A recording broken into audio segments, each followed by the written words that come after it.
हर्षवर्धन त्रिपाठी जी। सुधांशु जी, देखिए, प्रक्रिया के लिहाज से, न्यायिक व्यवस्था के लिहाज से ये दुरुस्त बात है। लेकिन भारत में आप भी जानते हैं कि चाहे कुछ भी हो, अंतिम लड़ाई तो राजनीतिक जमीन पर लड़ी जाएगी। क्या राहुल गांधी के अडानी पर पूछे गए सवाल भारतीय जनता पार्टी को इतना असहज कर रहे थे कि उनको लगता था कि वो कुछ भी बोलेंगे? अब उसका आधार है या नहीं है वो अलग विषय है, उस पर क्या कुछ होगा वो आगे की बात है। लेकिन क्या उनके सवाल वो भारतीय जनता पार्टी को परेशान कर रहे थे? क्या जिस तरह से वो बार बार नरेंद्र मोदी को तानाशाह कह रहे थे, तो वहां जाकर भारतीय जनता पार्टी ने तय कर लिया कि अब तानाशाह तो तुम बोल ही रहे हो, चलो यही वाली लड़ाई लड़ेंगे? क्या ये वाला मसला हो गया है क्या? देखिए, राहुल गांधी जी के सवाल भारतीय जनता पार्टी को परेशान नहीं करते हर्षवर्धन जी, अक्सर वो कांग्रेस वालों को हैरान कर देते हैं और उनकी जान हलकान में आ जाती है कि अब इसका डिफेंस कैसे किया जाए। इसलिए हम ये कहना चाहते हैं कि वो जो उन्होंने बोला, मान लीजिए अडानी के ऊपर बोला, क्या ये पहली बार ऐसा कुछ बोला है? इससे पहले राफेल के लेकर के भी तो यही बोला था और जिसको लेकर माफी मांगनी पड़ी थी। फिर वो किसान आंदोलन को लेके यही बोला, वीर सावरकर को लेके यही बोला। तो वो तो इस मामले में ऐसे व्यक्ति हैं जो भारत की राजनीति के चिर युवा कहते हैं अपने को, 50 साल के बाद भी वो युवा हैं, पर चिर व्याकुल भी रहते हैं और वो चिर व्यथित भी रहते हैं और चिर कुपित भी रहते हैं, यानी परपीचुअली फ्रस्ट्रेटेड रहते हैं, परपीचुअली एजिटेटेड रहते हैं। तो हमने किसी भी चीज पे सोच समझ के नहीं किया, ये तो उन्होंने स्वयं ये किया। और एक तथ्यात्मक जवाब दूं यदि इस बात का, तो ये बताइए, भारत के रेगुलेटर्स पे वो कहते हैं हमको भरोसा नहीं है, SEBI securities and exchange board of India पे भरोसा नहीं है, एसबीआई क्लियरेंस दे चुका है, एलआईसी बता चुका नहीं, उस पर हमें भरोसा नहीं है।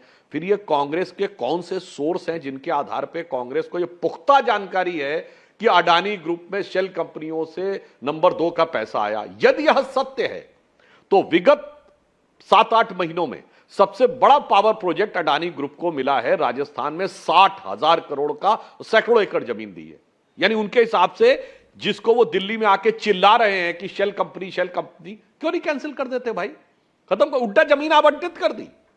अब आइए आप, सबसे बड़ा माइंस का कॉन्ट्रैक्ट उनको मिला छत्तीसगढ़ में 11,000 करोड़ रुपए का। अब माइंस दी है तो जमीन भी अलॉट की होगी, अरे कैंसिल करने वाले जमीन अलॉट कर दी। अब आइए, पोर्ट में सबसे बड़ा कॉन्ट्रैक्ट पिछले 1 साल में उनको मिला महाविकास अघाड़ी सरकार में, चलिए वो तो सरकार चली गई। अब मिला है उनको पिछले कुछ महीनों पहले केरल की सरकार में, जहां से निवर्तमान सांसद राहुल गांधी जी सांसद थे। तो हम ये पूछना चाहते हैं, यदि आपके पास इतने पुख्ता सबूत हैं और आपका इतना फर्म कन्विक्शन है कि आप भारत के सारे regulator, legal agencies, LIC, SBI सब गलत है, मैं सही हूं, तो आपकी सरकार क्यों गलत कर रही है? बोलिए ना, अपने मुख्यमंत्री होगा, कैंसिल करिए, अभी चलिए जांच शुरू करिए, सुप्रीम कोर्ट को रिफर करिए। और देखिए नाटक क्या होता है। देखिए, एक तरफ कहते हैं कि ईडी पे उनको भरोसा नहीं है, और फिर याद करिए सारे सांसद निकल के अपनी यात्रा निकालते हुए ईडी के पास गए जी। क्यों? जब आप कहते हैं ईडी भरोसा नहीं, फिर ईडी के पास क्यों गए? सुप्रीम कोर्ट पे नहीं गए, क्योंकि टेक्निकल स्थिति है कि सुप्रीम कोर्ट में किसी भी पब्लिक का कोई भी व्यक्ति आकर अपनी अर्जी लगा सकता है और उसे स्वीकार किया जा सकता है पब्लिक इंटरेस्ट लिटिगेशन के तहत। मगर जांच एजेंसी किसी राजनीतिक दल या जन सामान्य के दिए गए कागज पे जांच नहीं कर सकती। यही खेल है। आप सुप्रीम कोर्ट में आइए, लगाइए उन तथ्यों के साथ, वो तो नहीं कर रहे। एक तरफ ईडी को गरिया रहे हैं और ईडी के यहां जाके अपने 200 सांसद कह रहे हैं जाके हम ये दे रहे हैं। यह ठीक है सुधांशु, है। इसलिए यह समस्या आती है कि जन सामान्य को समझ में आ जाता है कि क्या हकीकत है और क्या फसाद। इंडिया टीवी हर वक्त हर जगह डाउनलोड करने के लिए सर्च करें India TV news Google play store या ऐप स्टोर पर।